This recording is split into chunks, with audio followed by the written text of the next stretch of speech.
Morning friend সবাইকে। দেখো সকালবেলা আজকে আমি কী বানাচ্ছি। সকালেই আমি এটা রেডি করে রাখতে হবে, কারণ 1 ঘন্টাটা রেডি করে রাখার পর তারপরে খেতে হবে। তো আমি কী বানাচ্ছি, আমি বানাচ্ছি ডিটক্স ওয়াটার। এই হচ্ছে আদা কুচি, এই হচ্ছে পাতিলেবু কুচি।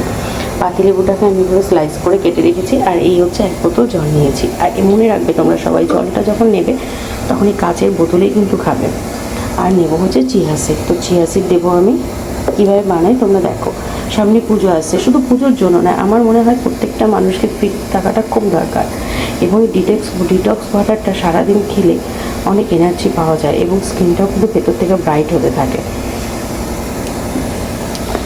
তো দেখো আমি কী বানাবো। আমি বানাবো হচ্ছে চিয়া সিড। আমি নেবো হচ্ছে 1 চামচ চিয়া সিড নেব। এই দেখো,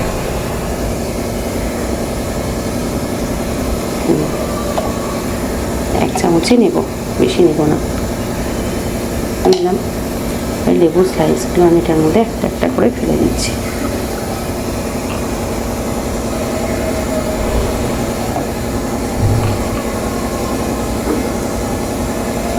কি দারুণ লাগছে না দেখতে, দেখো। এটা যেমন দেখতে খুব ভালো লাগে, এটা খেতেও কিন্তু খুব ভালো লাগে। তোমরা সবাই একবার ট্রাই করে দেখো, ভীষণ ভালো লাগবে খেতে।